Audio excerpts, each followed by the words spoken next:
Ang kwento ni Tomby. Ang kwentong ito ay hango sa totoong buhay.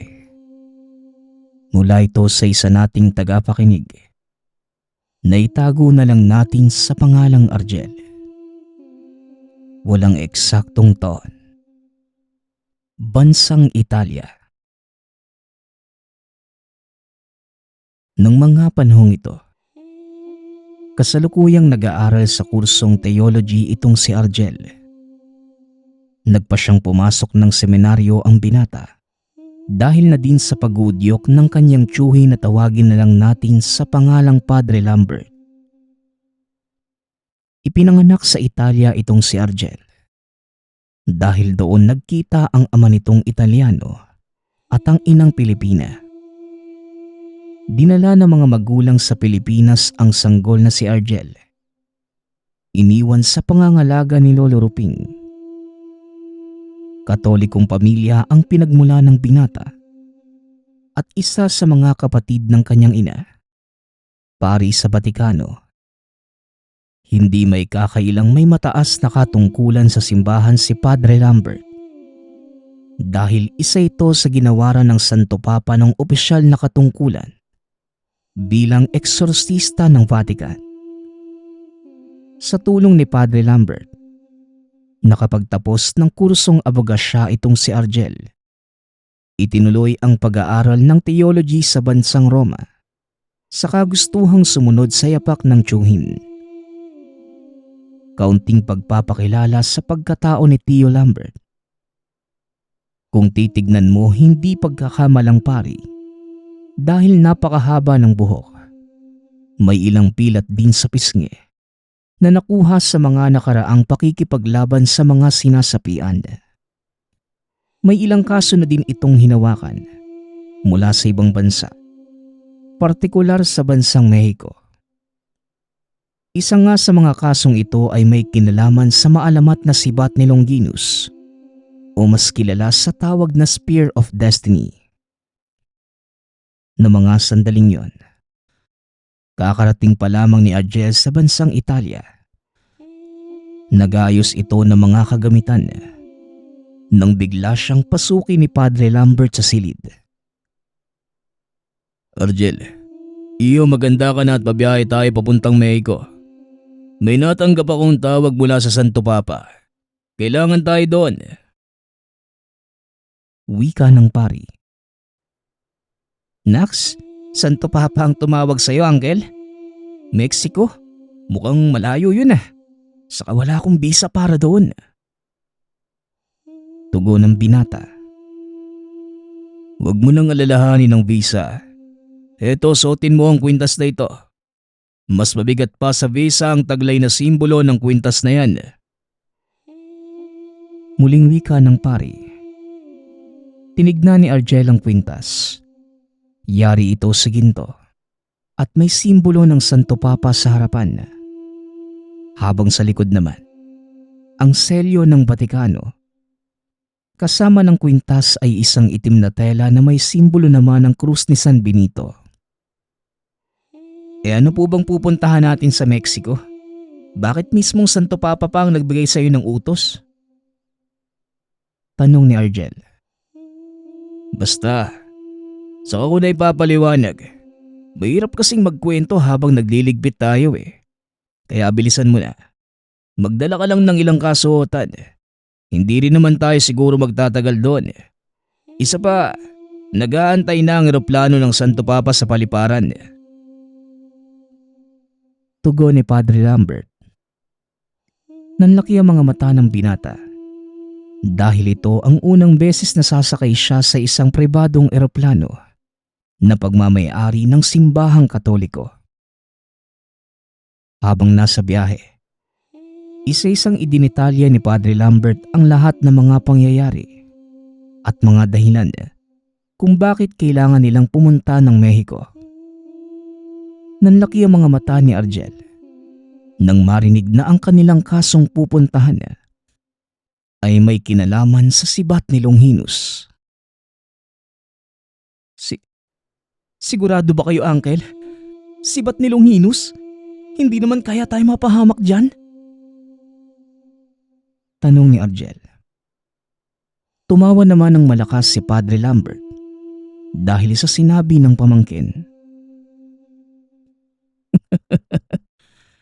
Kaya nga ako ang pinadala ng Santo Papa Dahil alam niyang ako lang ang may kakayanang humarap sa mga ganitong kapanganib na misyon.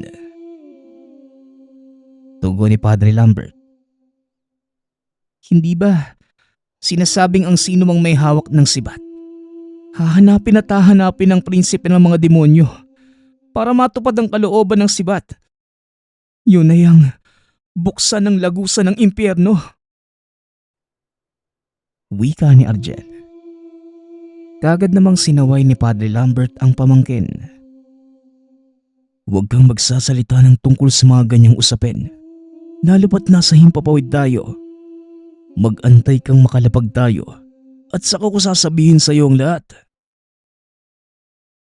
Tugon ni Padre Lambert. Mahaba-haba din ang biyahe ng dalawa. At dahil walang magawa ang dalawa, pinili ni Argel na matulog hanggang sa maramdaman ng binatang papalapag na ang eroplano.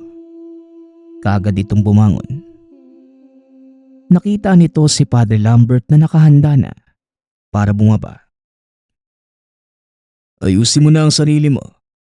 Isuot mo na yung kwintas na ibinigay ko sa'yo. Maglakad ka sa likod ko para malaman ng mga otoridad na kasama kita. Wika ni Padre Lambert. Sige po, isa pa, hindi ko din naiintindihan ng salita dito Baka maligaw pa ako. Tugon ng binata. Hindi ka naman maliligaw dito Ang problema, baka makita ka ng mga elementong nagbabantay sa sibat ni Longinus.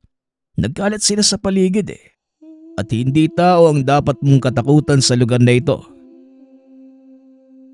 Muling wika ng pari. Napalunok ng laway si Argel. Dahil alam nitong seryoso ang tiyuhin. Minsan ay hindi ito nagbiro sa binata.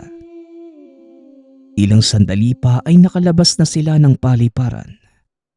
Isang magarang sasakyan ang nag-aantay sa kanila sa labas. Nanlaki ang mga mata ng binata dahil may sagisag ng pamahalaan ng Mexico. Hindi na nagtanong pa si Argel. Sinunod na lamang nito ang sinabi ng tiyuhin. Ayon sa sumundo sa kanila, 4 na oras mahigit ang biyahe bago sila makarating sa lugar. At habang nasa daan, ikwinento din ng nagmamaneho ang nangyari. Ayon dito, isang baul ang nahukay ng isang bata sa maliit na baryo. Nasa tabing dagat na ito ng bansa at malayo na sa syudad. Kaya hindi gaanong nabibigyan ng atensyon ng pamahalaan, lalo na pagdating sa medikal na pangangailangan. Umaasa ang mga baryo sa mga mediko o albularyo. Dahil sa ganitong pamamaraan natukoy na ang problema ng lugar. Hindi pisikal na sakit, kundi panggagambala ng demonyo at elementong nagbabantay sa isang bagay na napulot ng isang paslit sa dalampasigan. Pagkarating sa lugar, napansin ni Argel ang mga tao. Tila natatakot ang mga ito nang makitang buwaba ng sasakyan si Padre Lambert. Anong nangyayari, Uncle? Bakit sila nagsisipagpasukan sa bahay? Hindi ba sila masayang nandito na yung hinihingi nilang tulong? Tanong ni Argel. Dahil hindi naman sila ang humingi ng tulong, huwag kang lalayo sa tabi ko. Dahil ang lahat ng tao sa paligid mo, gusto kang kainin. Tugon ni Padre Lambert. Biglang napalunok ng laway si Argel. Dahil nang makita nito ang isa sa mga mamamayan, nanlilisik ang mga mata nito habang nakatitig sa kanya. Tiyo, saan po ba tayo pupunta? Medyo malayo na tayo sa sasakyan Hindi kaya delikado? Tanong ng binata. Kung delikado ang lagay natin sa lugar na ito, dapat kanina pa. Pagkababa pa lang natin ng sasakyan, kinuyog na tayo ng mga tao. Kaya wag na wag kang magpapakita ng takot sa kanila. Di ba gusto mong maging kagaya ko? Pwes, ito na ang pagkakataon para makapagsanay ka. Tugon ni Padre Lambert. Ilang sandali pa huminto sila sa isang tahanan. Nasa gawing dulo na sila ng pamayanan. Medyo malayo na din ang agwat ng mga susunod pang kabahayan. Pero ang ipinagtataka ni Argel, paglampas sa tahanang yun, normal naman ang mga kilos ng mga tao. Ang ilan ay binabati pa sila. Nakikipagkawayan naman si Padre Lambert. Ano po bang meron sa bahaging yan? Bakit parang normal lang naman yung kilos nila eh? Hindi kagaya ng mga tao kanina? Tanong ni Argel. Dahil dyan, tugon ni Padre Lambert habang nakaturo sa tore ng simbahan. Nakita ni Argel ang simbolo ng krus ni San Benitong nakadikit sa mismong kampana. Matapos yon, kagad silang pumasok sa tahanan kung nasaan ang pamilya ng nakapulot ng baul. Inaya silang maupo ng may-ari ng bahay habang kinukuha ng mga ito ang gamit. Pagpasensyahan na ninyo, Padre, kung hindi na namin nagawang linisin ang reliko. Yun ay dahil sa natatakot kami sa maaaring mangyari sa oras na mahawakan namin ito ng hindi sinasadya. Wika na matandang lalaking nagngangalang Abelardo. Isa ito sa mga katiwala ni Padre Lambert sa lugar. Sila din ang naglagay ng depensa sa lugar para hindi makalabas ang mga nilalang na naapektuhan ng sumpa ng sibat ni Longinos. Inilapag ng isa sa mga kasamahan ni Abelardo ang kahon sa mesa. Hinayaan si Padre Lambert na buksan ito. Pagkabukas pa lamang, tumambad na sa kanya ang kakaibang aura ng ulo ng sibat. Hindi namamalayan ni Argel na unti-unti na siyang natutuksong hawakan ang sibat. Biglang hinawakan ni Padre Lambert ang kamay ng binata. tigilan mo ang sarili mo, Argel. Hindi ito ang oras para magpatukso ka. Wika ni Padre Lambert. Biglang nagbalik sa uliratang binata. Kagad itong inakay ni Abelardo palayo sa mesa. Tiyo, ano po bang nangyayari? Tanong ni Argel. Kailangan mong lumayo sa sibat dahil unti-unti nitong hihigupin ng iyong kaluluwa hanggang sa tuluyang kang masakop ng demonyong nasa loob ng sibat. Tugon ni Abelardo. Demonyong nasa loob ng sibat? Hindi ba yan ang sibat na ginamit para wakasan ang buhay ng anak ng Diyos? At dumaloy sa sibat na yan ang banal na dugo at tubig. Kaya paanong pamamahayan ng demonyo ang sibat? Tanong ni Argel. Oo, tama ka, iho. Ito nga ang sibat na ginamit para ihatid sa huling hantungan ng anak ng Diyos. Ngunit hindi ibig sabihin na banalang bagay na ito. Dahil una sa lahat, hindi lang naman ang katawan ni Kristo ang nauna nitong tusukin. Marami ng buhay na inutang ang sibat na ito bago pa man sumapit ang pagpako ni Kristo sa krus. Isang digmaan ang naganap sa Palestina na dinaluhan ng mga mandirigmang Romano. Kabilang ang senturyon na humahawak sa sibat ni Longinos. Pagpapaliwanag ni Abelardo. Dito na unti-unting nagliwanag kay Argel ang lahat tungkol sa sibat ni Longinos. Ayon pa sa matanda, Ang sibat ay isang makapangyarihang sandatang maaaring gamitin sa maayos na pamamaraan.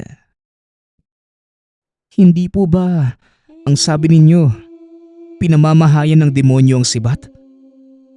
Paano naman po ito magagamit sa mabuting pamamaraan? Muling tanong ng binata. Oo, dahil kahit papano, simbolo rin ito ng kabanalan. Kaya nga ito tinawag na sibat ng tadhana. Dahil nasa taong may hawak nito kung ano ang kanyang pipiliing landas.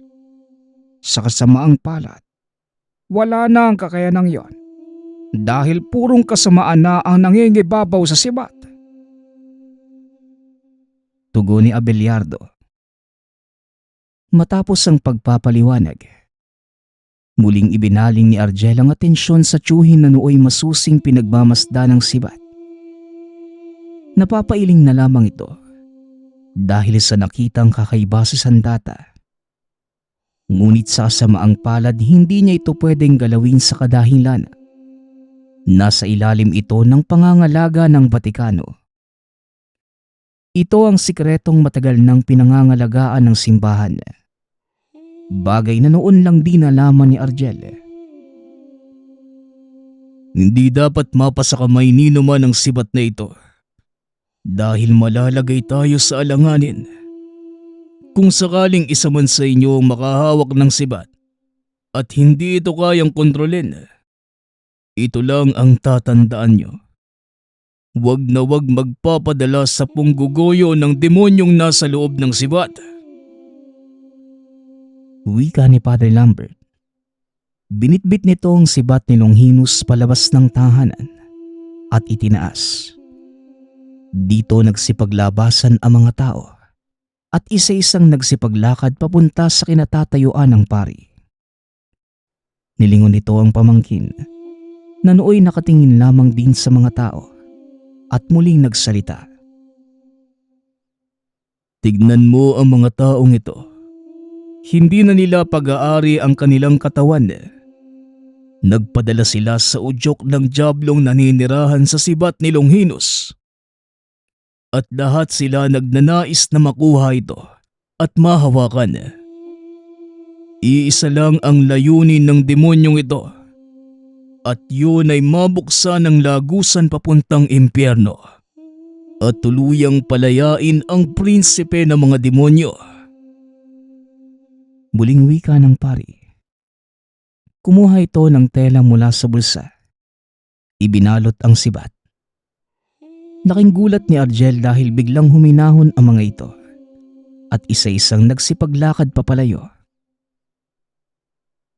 Ano naman po yung nangyari sa kanila, Uncle?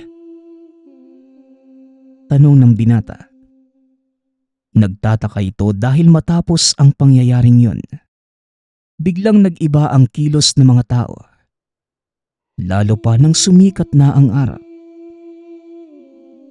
Ang mga taong ito ay nasakop na ng demonyo. At kagaya ng sinabi ko, hindi na nila pag-aari ang kanilang katawan. Iba't ibang kaluluwa na ang nananahan sa mga yan. Pangkaraniwang tao kung titignan sa umaga. Pero sa oras ng paglubog ng araw, doon malalantad ang kanilang totoong katauhan. Tugon ng pari. Tiyo, may pag-asa pa po ba para mailigtas sila? Muling tanong ng binata. Kung kaligtasan ng kaluluwa ang tinutukoy mo, hindi ko pa masasabi.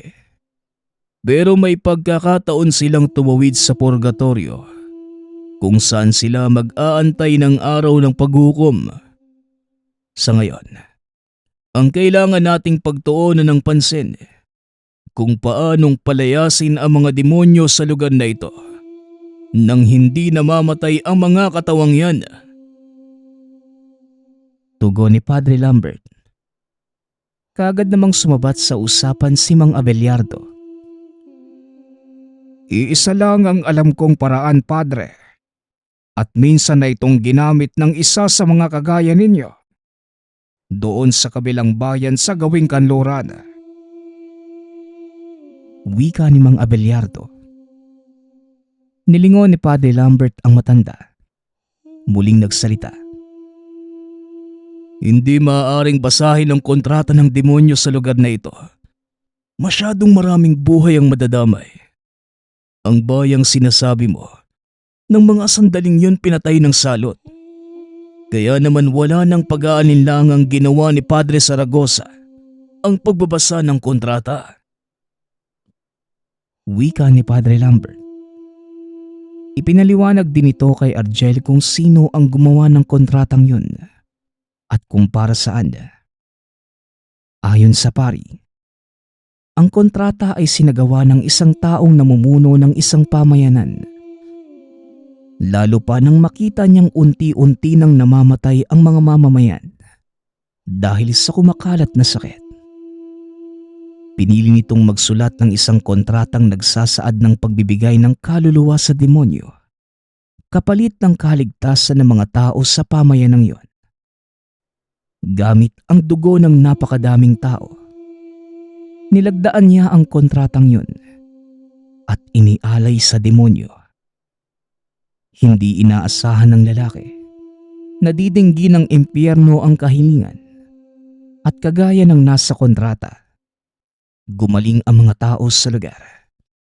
Ngunit ang kaluluwa ng pinuno ng pamayanang yun, pinaghati-hatian ng libu-libong demonyo. Maliban pa dito, hindi lang kaluluwa ng pinuno, kundi maging ang lahat ng lumagda sa kontrata. Ito ang dahilan kung bakit walang nakatira sa munting baryo ng Santa Cruz. Nangilabot ng gusto si Argel sa mga narinig dahil hindi nito lubos akalaing mga ganitong uri ng kaso pala ang kinakaharap ng tiyuhin sa tuwing lalabas ito ng Batikano. Pero Uncle, ano po ba ang maaaring maitulong ng kontrata kung sakali? Tanong ng binata. May iilan-ilang mga demonyo ang nag-aantay pa ding masilayan muli ang kontrata. At karamihan sa kanila, nandito sa lugar na ito. Hindi man lahat, pero malaki ang magiging kabawasan sa mga demonyong makakalaban natin. Tugon ni Padre Lambert.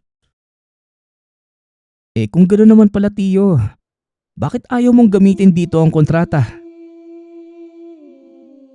Hindi pwedeng pagsamahin ang kontrata ng Santa Cruz at sibat ni Longinos Argel. Isipin mo ang dalawang tarangkahan ng impyernong sabay na magbubukas. Hindi lang ang bayang ito ang lalamunin ng kadiliman, kundi ang buong estado ng Mexico. Tugon ni Padre Lambert. Napatango na lamang ang binata ng mga sandaling yon. Muli silang pumasok sa tahanan. Pinag-usapan kung ano ang susunod na hakbang. Ngunit habang nasa kalagitnaan ng pag-uusap, dumating ang mga kawani ng militar, kasama ang ilang kalalakihang nakasuot na magarang itim na kasuotan. Kagad lumabas ng tahanan si Padre Lambert. Nagpakita sa mga ito. Napangiti ang isa sa mga dumating na lalaki dahil kilala pala nila ang pari. Ayon din kay Padre Lambert, mula sa sikretong ahensya ng Amerika ang mga kalalakihan.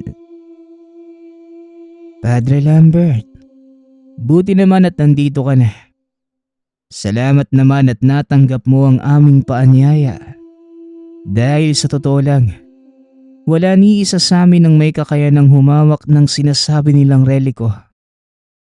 Minsan nang sinubukan ng tauhan ko, pero may kakaibang nangyari sa kanya na tila bigla itong tumanda na parang hinigop ng reliko ang kanyang kaluluwa.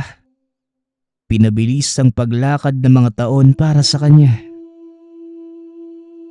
Wika ng isa sa mga lalaki. Dagdag nito, simula nang hawakan ng isa sa mga ahente ang sibat. Kung ano-ano na ang pinagsasasabi nito. Mga bagay na hindi maunawaan ng pangkaraniwang mga tenga.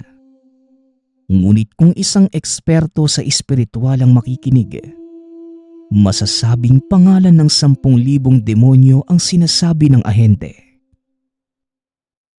Kaya nga kailangan kong ialis ang sibat sa lugar na ito para mailayo sa mga demonyong nandito na sa paligid. Tapos, kayo na ang bahala sa bahaging ito ng baryo. Tandaan ninyo ang hangganan. Nakikita ninyo ang tore ng simbahan. Huwag kayong lalampas sa lugar na yon. Kung ayaw niyong maubos ng wala sa oras, alam niyo kung ano ang sinasabi ko. Wika ni Padre Lambert. Kagad na itong nagpaalam sa mga taga roon. Iginulong naman ng mga dumating na militar ang mga tao upang huwag makalabas at manggulo sa mga karatig na pamayanan. Bagaman nalayo na ito sa mga kabahayan, minabuti pa din ng pari na ilayo sa lugar ang sibat. Saan mo to balak dalhin, tiyo? Tanong ni Argel. Sa isang ligtas na lugar. Pagkarating natin sa Italia, isaayos mo ang iyong mga kagamitan at babalik ka ng Pilipinas kasama ang sibat ni Longinos. Tugon ni Padre Lambert.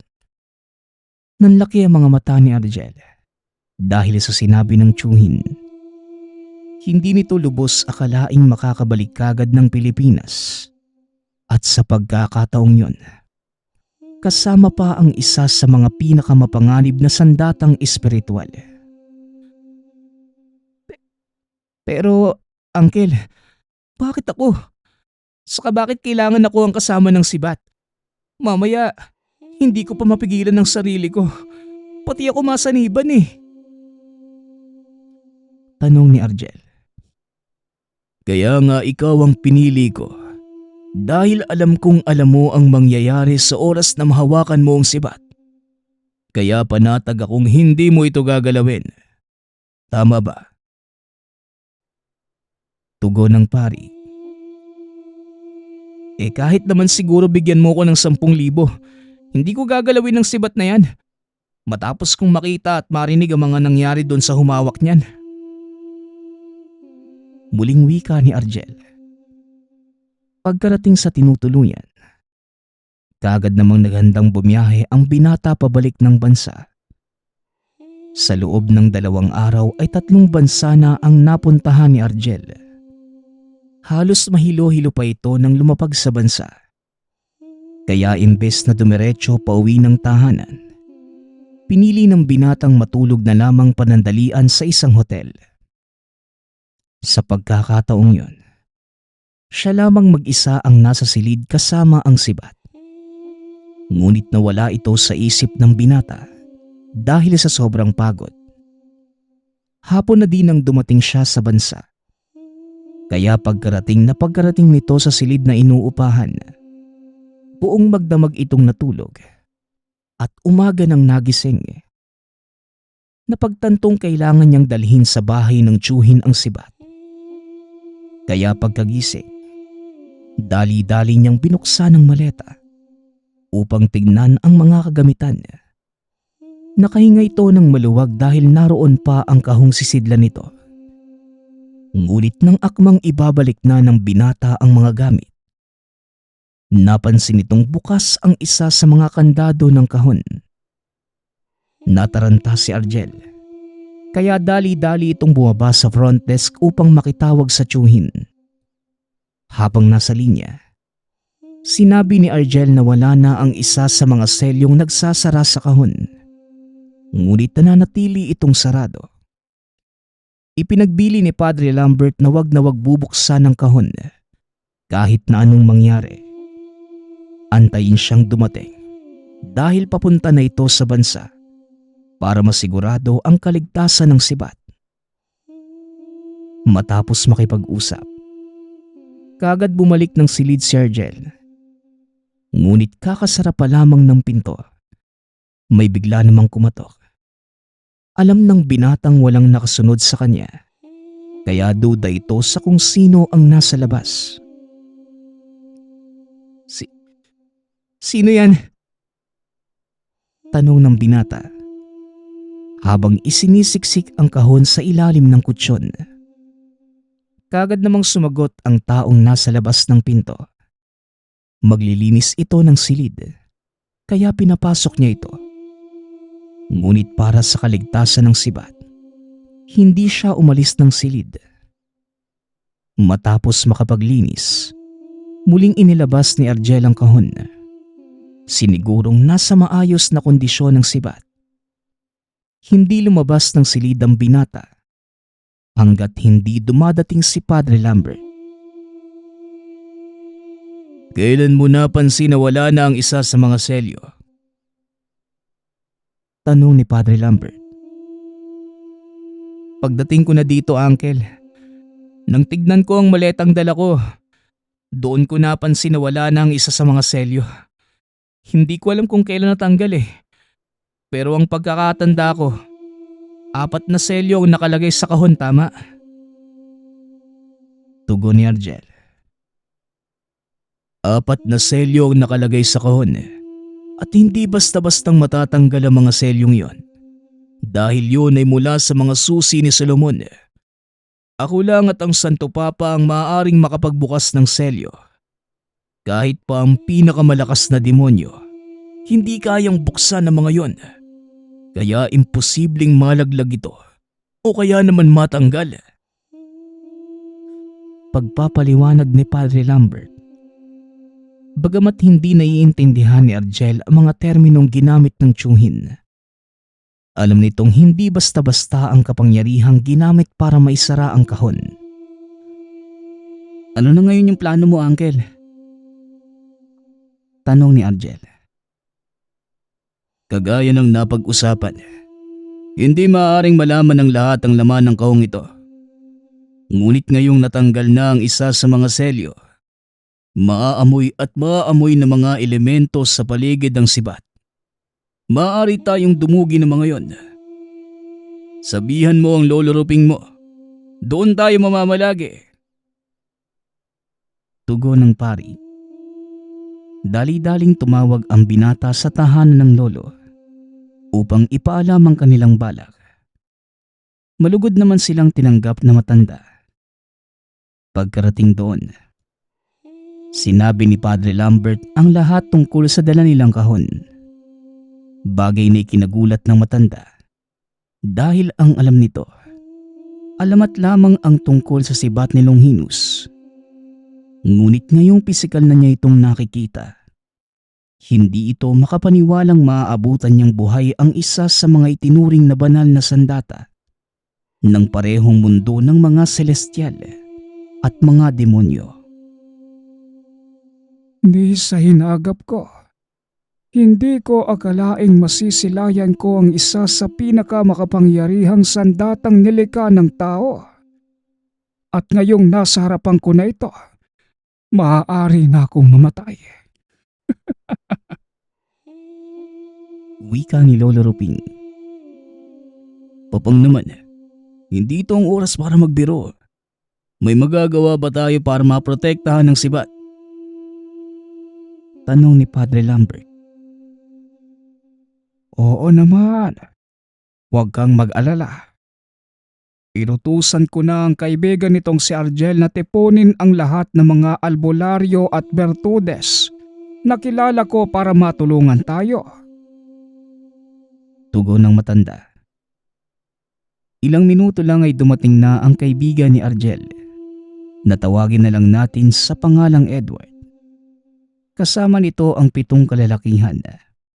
Kilala ang mga ito bilang 7 bertudes. Nandito na po sila, Lolo Ruping. Pasensya na kung natagalan ako Ang hirap hanapin kasi netong si Nardo Wika ni Edward. Tumango-tango lamang si Lolo Ruping. Ipinakilala si Padre Lambert. Halos hindi makapagsalita ang mga ito nang maramdaman ang kakaibang presensya ng pari. Maliban sa nakakatakot nitong pisikal na anyo, nangingibabaw din ang malakas nitong aura. Tatay Ruping, sigurado po ba kayong pari ang isang yan? Mas mukha pang berdugo yan Wika ng isa sa mga Bertudes. Pwede ba, Nardo? Matuto kang rumespeto.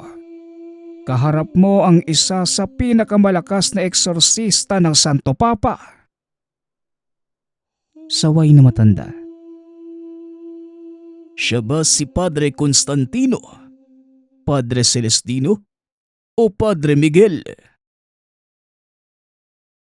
Tanong ni Nardo. Sinubukan nitong hulaan ang pangalan ng pari. Ngunit palaging mali ang mga pangalang ibinibigay nito. Ay nako, Nardo. Magtigil ka na nga. Hindi siya si Padre Celestino o Padre Miguel. Mas lalong hindi siya si Padre Constantino. Dahil matagal nang namahinga ang hangal na paring yon. Ang taong kaharap niyo, si Padre Lambert, isa sa mga anak ko, na naglilingkod sa Batikano. Sa kanya nanggaling ang mga tangan niyong San Benito. Pagsasalaysay ni Lolo Ruping. Biglang natigilan ang 7 kalalakihan. Isa-isang lumapit kay Padre Lambert upang magmano. Ngayong tapos na kayo sa mga kalokohan niyo, pwede na ba nating pag-usapan ng tungkol sa bagay na yan? Wika ni Padre Lambert habang nakatingin sa kahong hawak-hawak ni Argel. Saka pa lamang napansin ni Edward ang kaibigan nang ilapag nito ang kahon. Argel, nandiyan ka pala? Bakit naman hindi ka nagsasalita? Kanina ka pa ba dyan? Tanong ni Edward. Oo, kanina pa ako dito no. Ewan ko ba kung bakit hindi nyo man lang ako napansin o narinig man lang. Tugon ni Argel. Dahil yan sa sabulag na nakabalot sa hawak mong kahon at nakapagtataka dahil sa tuwing hawak mo ito, saka ba lamang gumagana ang sabulag at sa oras na bitawan mo, nawawala naman ang bisa nito. Wika ni Nardo. Dito lamang napagtanto ni Argel ang lahat. Uncle, hindi ba sabi mo may 4 na selyo ang kahon? Maaari mo bang sabihin sa akin kung ano-ano mga selyo na yon? Tanong ng binata. Ang 4 na selyong nakalagay, selyo ng depensa, selyo ng pangkulong, selyo ng pampaamo, at selyo ng sabulag. Pero sa hinuha ko, hindi nawawala ang isang selyo, Argel.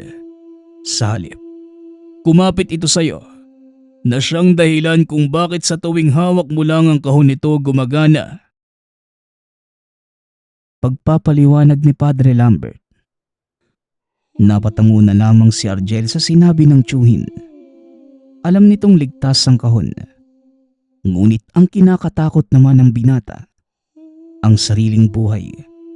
Lalo na pag nalaman ng mga elementong nasa kanya ang sibat ni Longinus. Hindi naman siguro lingid sa inyong kaalaman ng kwento tungkol sa sibat ni Longinus, hindi ba? Kung noon sa kwento nyo lang ito naririnig, pues, ngayon, eto na't nasa harapan ninyo. Wika ni Argel. Sabay bukas ng kahon. Dahil kampante itong gumagana ang sabulag sa oras na malapit siya sa kahon. At hindi basta-bastang matutunto ng mga elemento ang kinaroroonan nito. Nanlaki ang mga mata ni Nardo, maging na mga kasamahan. Dahil alam nilang isang pambihirang pagkakataon ang nasaksihan. Para sa isang Bertudes, mas mahalaga pa ang gamit na ito kaysa sa gaano man kadaming kayamanan. Huwag kayong mag-alala dahil gagawin namin ang lahat ng makakaya namin para maprotektahan ng sibat ni Longinus. Ito ang unang pagkakataong may dinala sa aming totoong reliko ng isang banal na sandata. Wika ni Nardo. Matapos mag-usap, pinili ng mga itong magpahinga sandali. Medyo mahaba ang biyahe ni na Padre Lambert, kaya naman napagod din ito ng husto. Binili na ng pari si Argel na wag ihihiwalay sa kanya ang kahon kahit na anong mangyari. Teka naman, Uncle, bakit ako naman na magtatabi nito? Tanong ni Argel. Siyempre, dahil sa'yo lang gumagana ang sabulag. Kaya nga ikaw ang pinagbilinan ko eh. O siya, magpahinga ka na at maaga pa tayong kikilos bukas. Tugon ni Padre Lambert. Matapos ang pag-uusap, nagsipagpasuka na ang mga ito sa kanya-kanyang silid. Naiwan naman si Nardo at ang mga kasama nito sa sala. Medyo may kalakihan ang bahay na yon, kaya naman nagkalat ang mga ito sa loob ng tahanan. Hanggang sa lumipas ang buong magdamag na wala namang nangyaring kakaiba. Ngunit kinabukasan, saka pa lamang nila naramdaman ang unti-unting pagdating ng mga kalaban.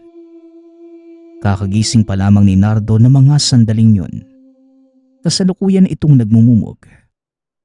Napatingala ang binata sa puno ng santol at napansin ang malaking nilalang nakaupo sa sanga ng puno. Laking gulat ni Nardo dahil kakasikat pa lamang ng araw. Lumabas na ang isang kapre na karaniwang nagpapakita tuwing takip silim. Dali-daling itong pumasok upang ipagbigay alam kay Padre Lambert ang nakita. Padre, may kapre sa labas. At ang hinala ko, ang pakay nila ay yung sibat na hawak ni Argel. Wika ni Nardo. Ganun ba? Normal lang na maakit ang mga nilalang sa dilim sa oras na dala ng sibat. Mabuti nga at kapre lang. Hindi na naituloy ng pari ang sasabihin dahil biglang pumasok si Edward. Galing naman ito sa pag-iigib ng tubig. Manong Lambert, may nakita ko malapit sa bulon. Grupo ng mga tikbalang na papunta dito sa bahay. Wika ni Edward. Naku po. Naloko na. Puntahan niyo si Argel. Baka may mangyaring masama sa kanya at sa kahon. Utos ng pari. Dali-daling tumakbo si Nardo. Nagunahan papasok ng silid ni Argel. Nanlaki ang mga mata ng mga ito nang makitang hawak-hawak na ng binata ang sibat nang walang sapin sa kamay. Edward, balikan mo si Padre Lambert at sabihin mo ang nangyari. Bilisan mo. Utos ni Nardo. Ngunit pinigilan ito ni Argel. Sandali lang. Wala namang kayong dapat ipag-alala eh. Ayos lang ako. Nasa normal akong pag-iisip. Ang nakapagtataka lang, bakit bukas na ang 4 na selyo? At nakalapag pa sa dibdib ko ang sibat na to. Ano bang ibig sabihin nito? Tanong ni Argel. Ito na nga ba ang sinasabi ko?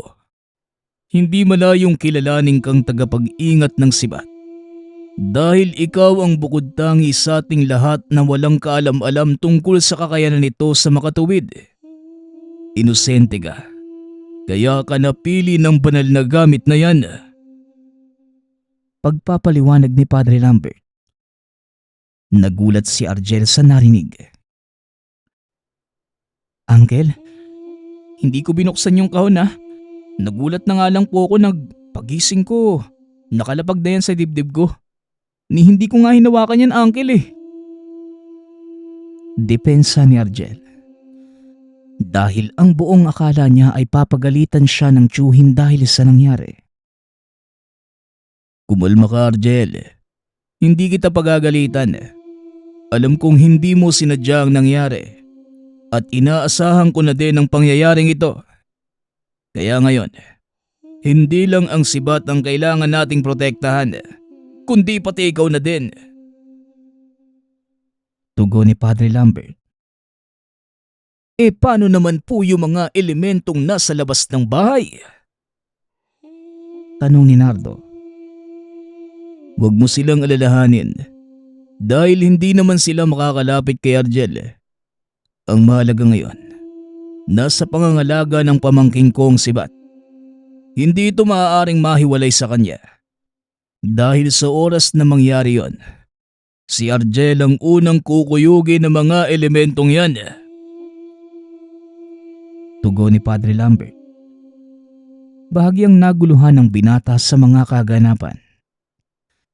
Hindi nito lubos maunawaan kung ano nga ba ang talagang dahilan kung bakit siya ang piniling maging tagapangalaga ng sibat ni Longinus. Uncle, alam ko pangarap ko ang magpare at bilang lingkod ng Diyos, tungkulin kong pangalagaan ang mga banal na kagamitang naiwan dito sa mundo. Pero hindi ko naman inaasahang ganito kaaga. Wika ni Argel. Ako din naman iho Hindi ko naman hiniling na maging isang eksorsista. Pero ito ang binigay ng Diyos. At ngayon masaya akong ginagampanan ng aking mga tungkulin. Alam ko naman po yun, Uncle Pero hindi pa kasi ako handa para dito.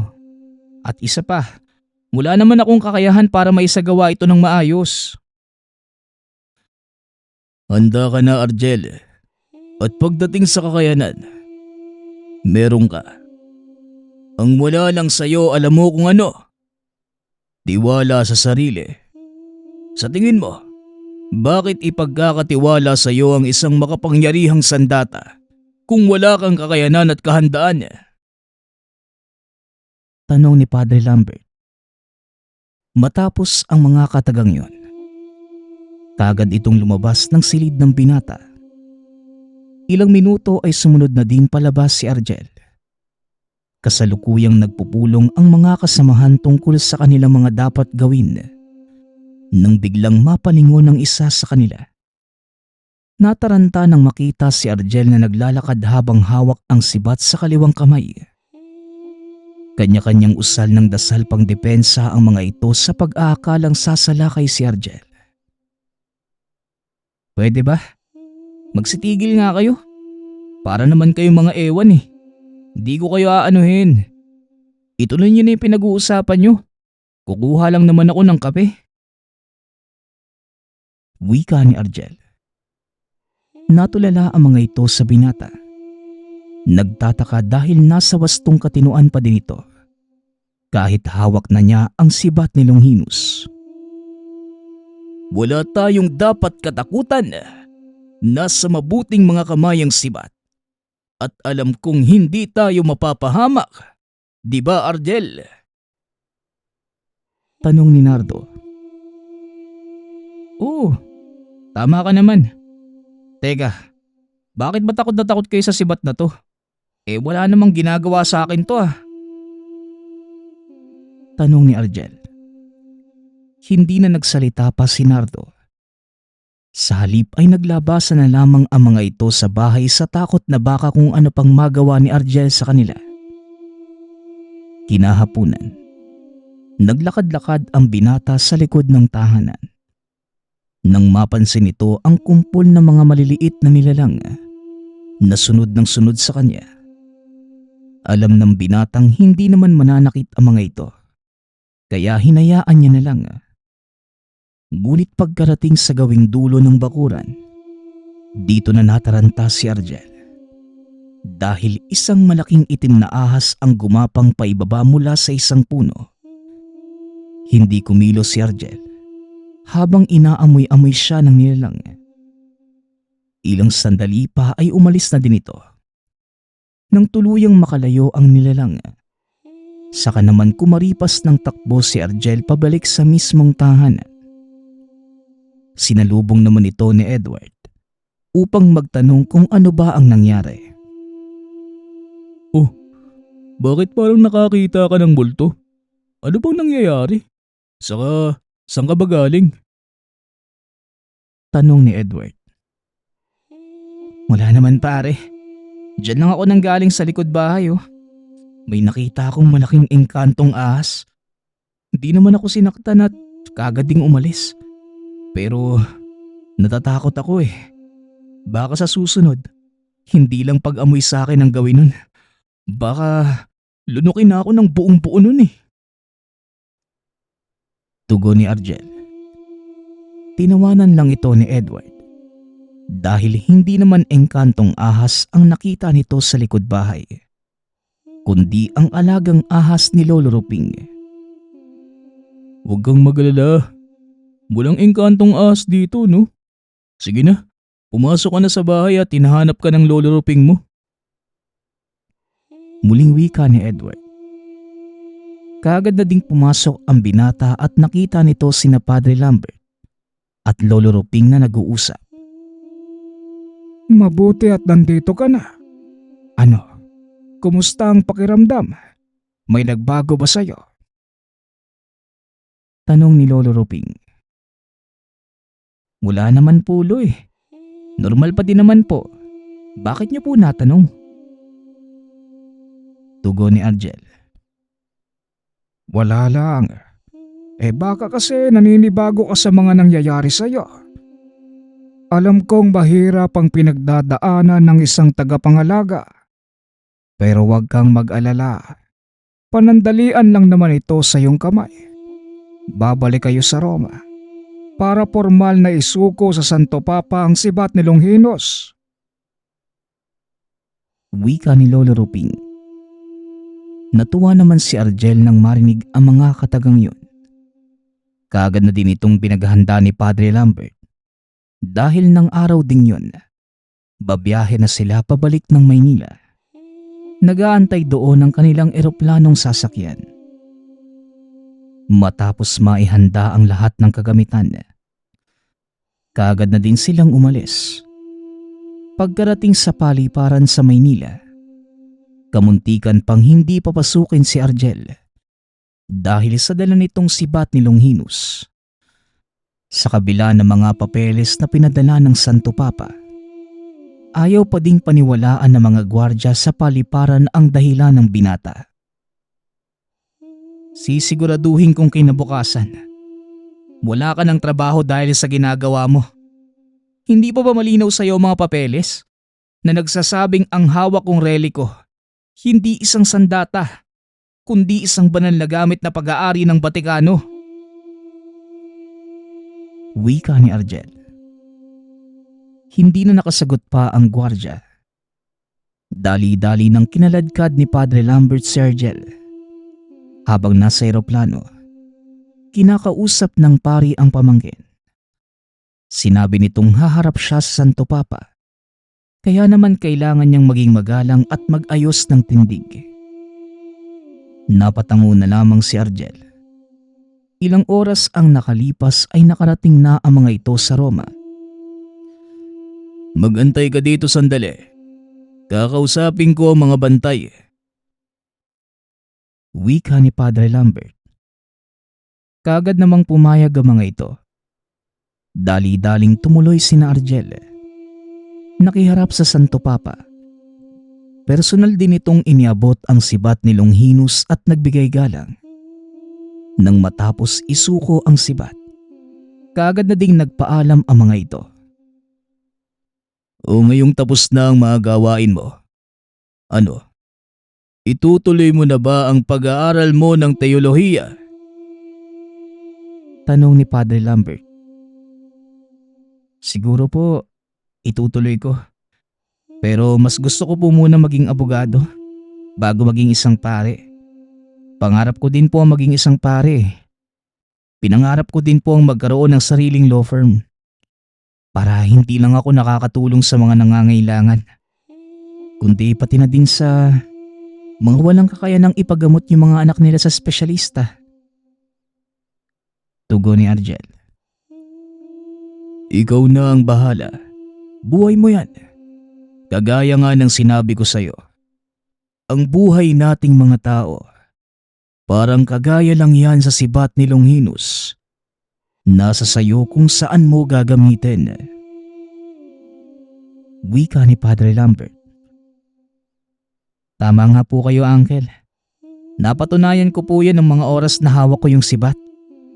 Nakita ko po yung pinagdaanan nitong labanan, maging ang mga buhay na kinitil ng sibat, bago pa man ito nagamit sa pagkitil sa buhay ni Kristo. Totoong marami ng buhay na inutang ang sibat na yun. Ngunit ang lahat ng yan, hindi kasalanan ng mismong gamit. Dahil sa oras na hawakan ito ng isang tao at gawin ito ang gusto niya sa sandatang yun, hindi ang sandata ang nababahira ng kasalanan, kundi ang mismong taong may bitbit ng sandata. Tama po kayo, Uncle. Kaya malaking bagay po para sa akin na kahit papano, nagawa po nating masilayan ng sibat ni Longinus. Dahil doon, isang matinding aral lang napulot ko. Isang leksyon na habang buhay kong dadalhin. At ako na lang po ang nakakaalam nun. O siya, sige. Bahala ka. Siya nga pala. Pupunta ako sa bansang Aleman. Gusto mo bang sumama? Tanong ni Padre Lambert. Simula ng mga oras na yon, naging katuwang ni Padre Lambert ang pamangkin. At kinalaunan, naging kilala na itong eksorsista sa Roma. Hindi naman naging ganong katagal ang naging pag-aaral ni Argel sa theology. Kaagad din itong nakapagtapos.